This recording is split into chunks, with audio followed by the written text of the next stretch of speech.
नमस्कार दोस्तों। आज मैं लेकर आई हूँ दीपक गर्ग जी की रचना सुकून की दौलत। सवारियों के इंतजार में ऑटो स्टैंड पर अपने ऑटो में बैठा मोहन बाजू के ऑटो में बैठे दीनू चाचा से बात कर रहा था। क्या बात है मोहन, आज तो तेरे चेहरे पर एक अलग ही मुस्कान है।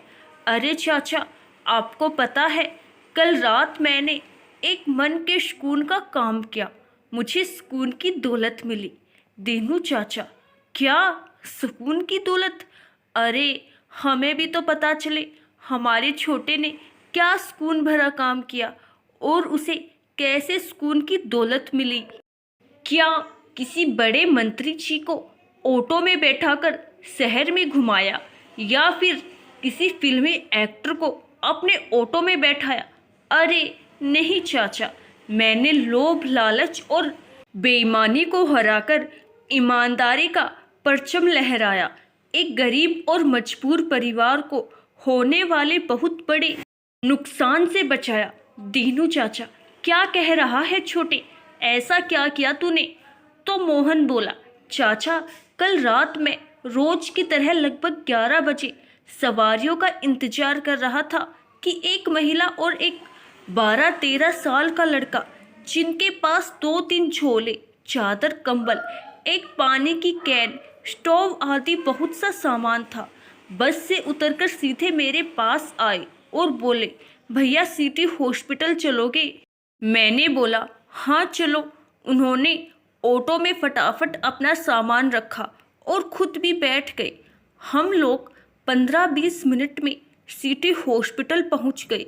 वे दोनों ऑटो से उतरे और जल्दी जल्दी अपना सामान उठाया और सीधे हॉस्पिटल के अंदर चले गए और मैं भी ऑटो लेकर 12 बजे वाली बस की सवारियों के लिए वापस बस स्टैंड आ गया। स्टैंड पर ऑटो खड़ा कर सोचा पीछे की सीट पर थोड़ा लेट जाता हूँ। पीछे गया तो देखा सीट के पीछे एक नीले रंग की पन्नी में कुछ बंधा हुआ पड़ा था। खोलकर देखा तो उसमें 5-5 सौ के नोटों की 2 गड्डियाँ थी। 60-70 हजार से कम नहीं रहे होंगे। एक पल को तो मुझे लगा यार आज तो लॉटरी लग गई है। शाम से सवारियां ले जा रहा हूँ, कोई पूछने भी नहीं आया। मन में आया कि इन पैसों को मैं ही रख लेता हूँ। फिर थोड़ी देर सोच विचार किया तो मुझे लगा कहीं ये पैसे अभी हॉस्पिटल जाने वाली महिला और उसके साथ वाले लड़के के तो नहीं। यही सोचकर मैंने तुरंत ऑटो स्टार्ट किया और सिटी हॉस्पिटल चला गया और वहाँ उस महिला और लड़के को ढूंढने लगा तो देखा वे दोनों वहीं बाहर की शेड के नीचे बैठे फूट फूट कर रो रहे थे। मैंने पूछा तो वह महिला कहने लगी, भैया हम लोग दूर गांव से आए हैं, मेहनत मजदूरी करके जीवन यापन करते हैं। मेरे पति यहाँ भर्ती है, उनके ब्रेन ट्यूमर का ऑपरेशन होना है। गांव में पैतृक जमीन का 8 एकड़ का टुकड़ा था, उसे बेचकर ऑपरेशन के लिए पैसे लाए थे।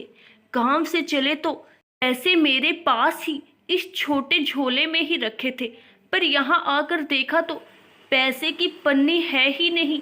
समझ ही नहीं आ रहा कि पैसे कहाँ चले गए।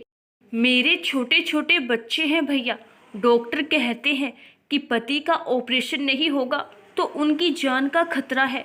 ना जाने पैसे कहाँ गिर गए, कहकर वह लगातार रोए जा रही थी। मैंने बोला, आप चिंता मत करो, राम जी की दया से सब ठीक हो जाएगा। अच्छा बताओ पन्नी किस रंग की थी?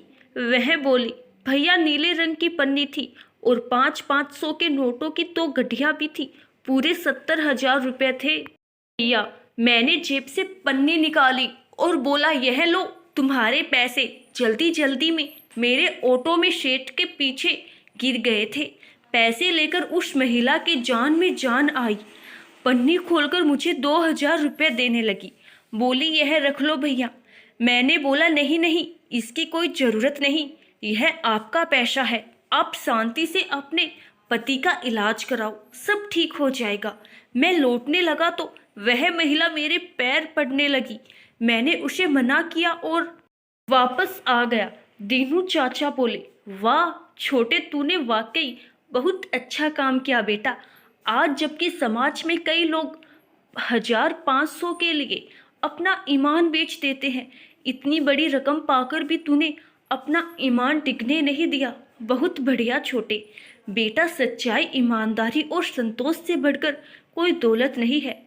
ईमानदारी की एक नेक पहल किसी का जीवन संवार सकती है और एक बेईमानी किसी का जीवन तबाह कर सकती है। बेईमानी से हमें क्षणिक सुख भले मिल जाए, पर उसका अंत हमेशा दुखद ही होता है। छोटे, मुझे तुझ पर गर्व है बेटा। दीनू चाचा के मुंह से ये सुनकर मोहन का चेहरा और भी खिल उठा। आशा करती हूँ दोस्तों, आपको हमारी आज की कहानी जरूर पसंद आई। अपनी राय कमेंट बॉक्स में जरूर बताइएगा कि आपको कहानी कैसी लगी। धन्यवाद।